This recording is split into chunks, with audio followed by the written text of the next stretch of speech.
Hey everyone, and welcome to a special edition of Ford News. He is Johnathan Ford. Follow him on X at FordJohnathan5. I'm Brian London. Follow me at MiamiRadioBeast. Jonathan, last night was the first night of the Democratic National Convention in Chicago at the United Center, where your Bulls play basketball. And we actually got a Bulls reference last night with Steve Kerr. After the results are tallied that night, we can, in the words of the great Steph Curry, we can tell Donald Trump, night-night. Thank you.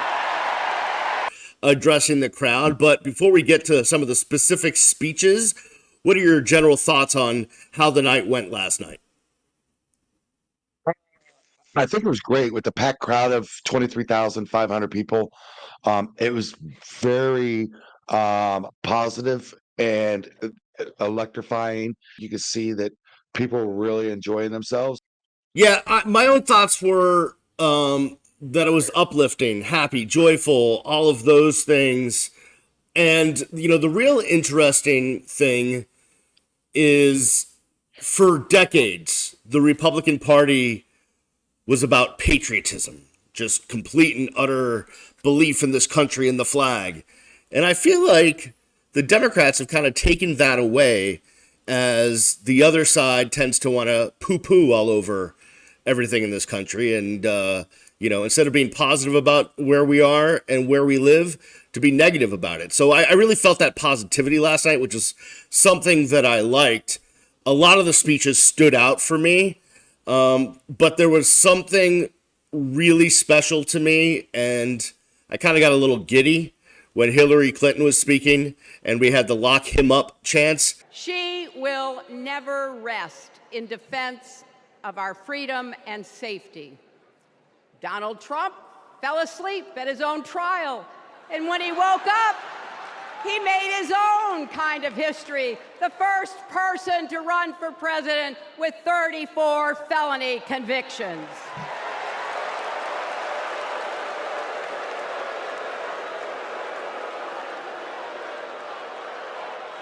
As Vice President, Kamala sat in the Situation Room.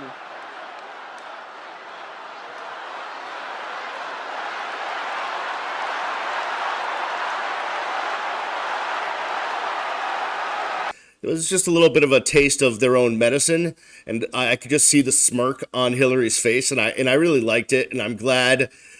She kind of got the short end of the stick by being the one to have to torpedo Trump in the speech, but she made it work, and I thought she gave a great speech.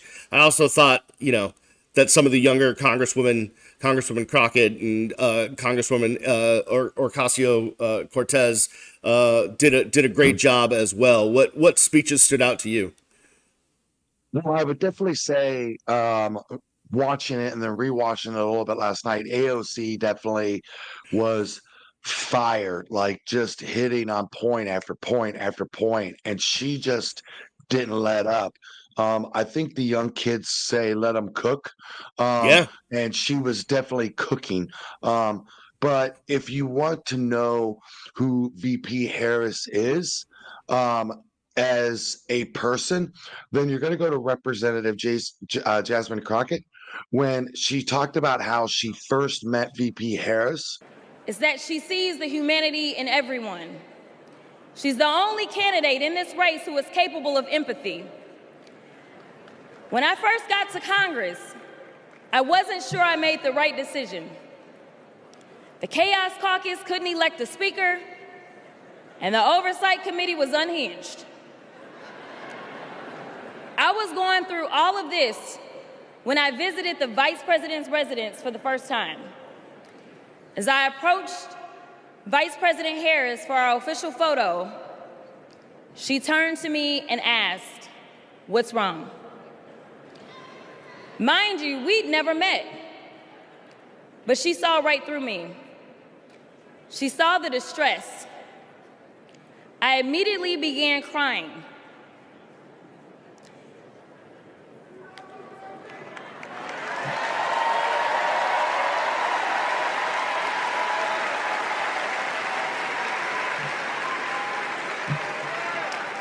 and the most powerful woman in the world wipe my tears and listen.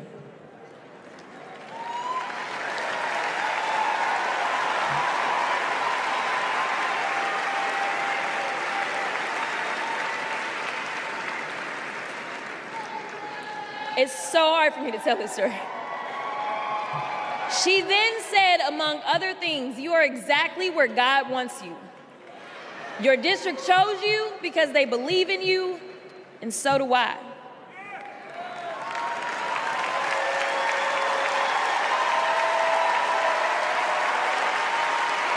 I'm gonna stop. Okay.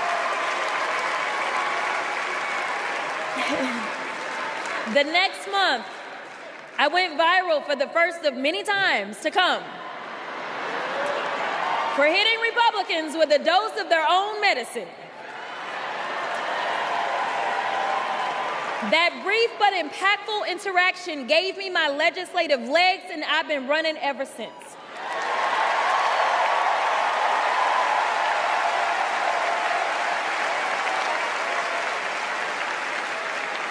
The question before us is, will a vindictive, vile villain violate voters' vision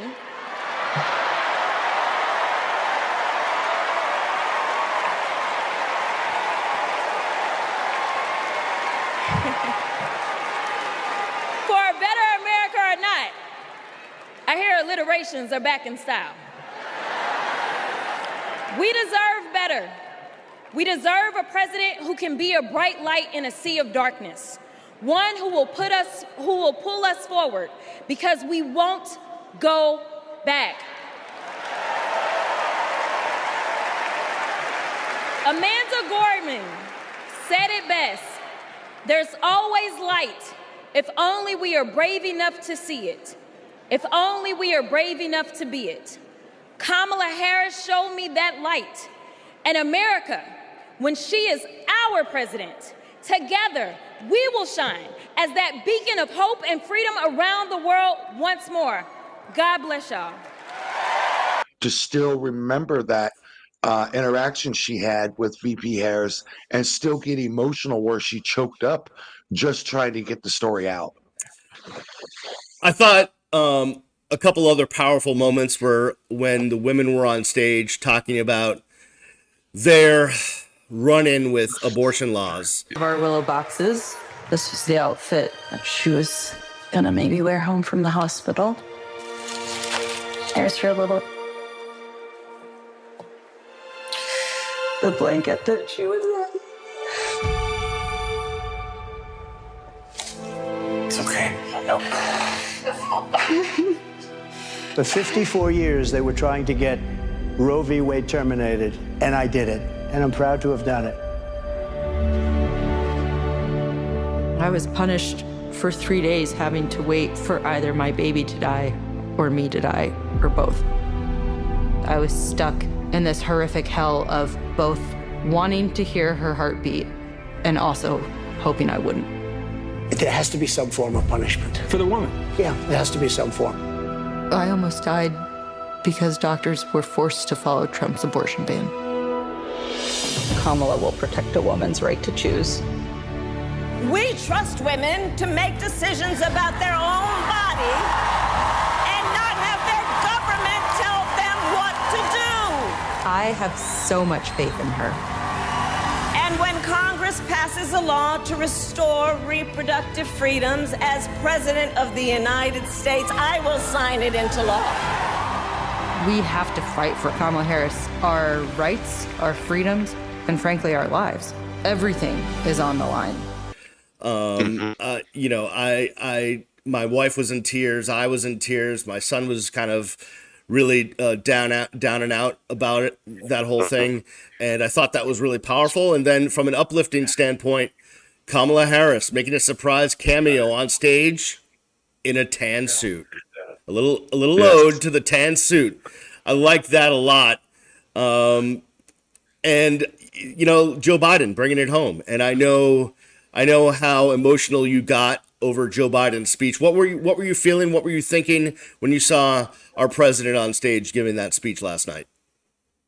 Well, I kind of just want to read what I tweeted last night in response to that, just because I think the amount of reaction I got from it positively, to where people were saying that I spoke directly to them with this post, and I just basically just wrote, I did not want to see President Biden step down. I believe President Biden could have won. I believe President Biden represented everything that is good in America. I loved and adored President Biden. I loved his policies, his humor, his empathy, his passion, his heartbreak, and his joy. The love he has for his children, his wife, and most of all, the love he has for this country. I was angry when he decided not to run. I was angry at those who pushed him out. I was frustrated with fellow Democrats that would not do something like this to someone who gave so much to this country. After watching VP Harris over the past several weeks and getting to know Governor Tim Walz and watching President Biden speak about them both, I know now that in the end, President Biden made the right decision. I will miss him when he leaves the White House, and I will also be forever grateful for his service. With all my heart, I will work to elect Vice President Harris. You could tell President Biden loves her.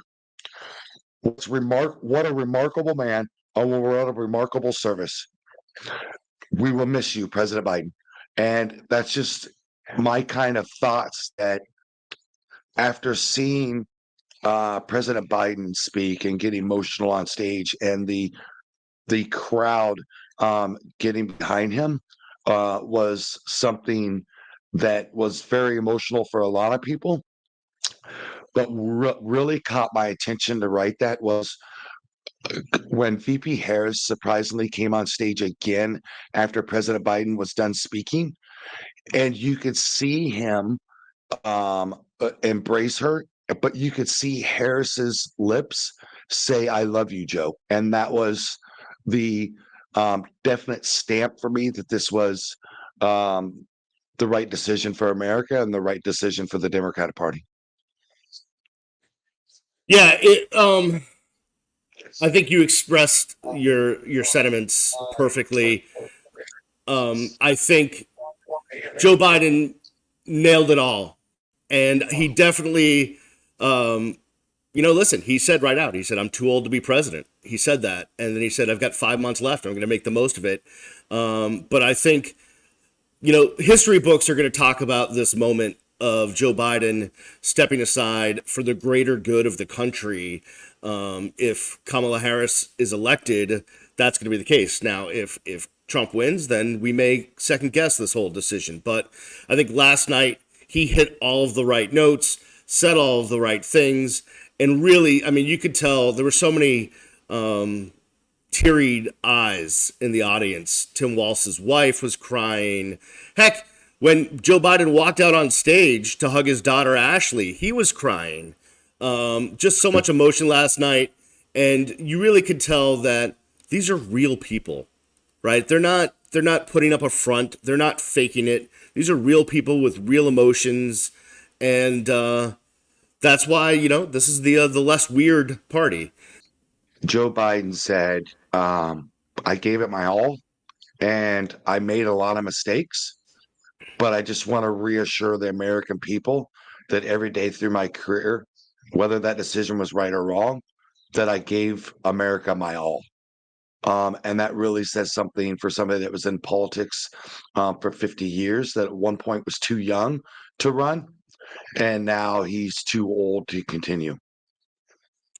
Yeah, it was just such an honest speech last night.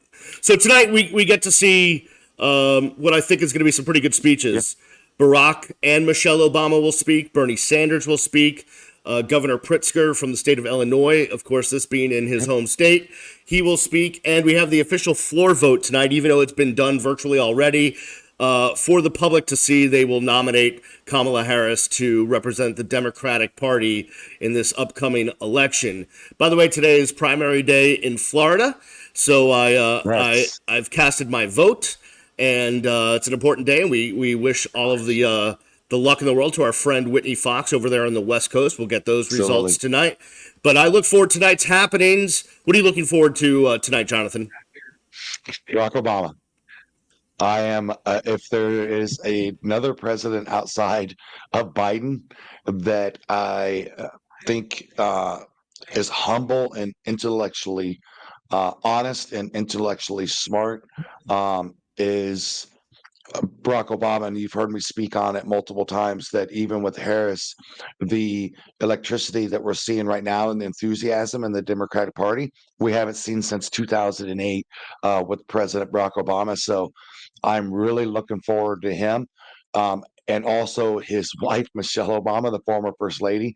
They are just going to bring the House down because they are from Chicago, for one, and two, his approval ratings and within the Democratic Party has always been pretty high. And then, Michelle Obama was voted after Hillary winning it for however many years, like 20 years, the most admired woman in the U.S. So that it's going to be a very special night.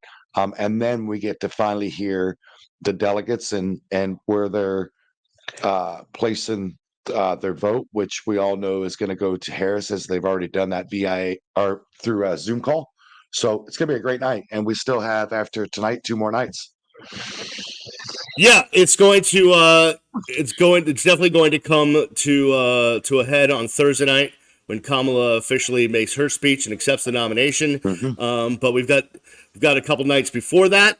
So I'm looking forward to all of it. And I hope that all of our listeners and viewers look forward to our recaps every day as we follow the DNC. Don't forget to follow us on X so you can get our play-by-play as it happens. Follow Johnathan at FordJohnathan5. Follow myself at MiamiRadioBeast. Follow the show at Ford News Podcast. And please subscribe to the podcast wherever you're listening to this. Smash that subscribe button, that like button, and that bell over on the YouTube page. We appreciate everybody. All right, we will talk to you tomorrow. Have a great Tuesday, everyone. We're ready for night 2 of the DNC. We'll talk to you tomorrow.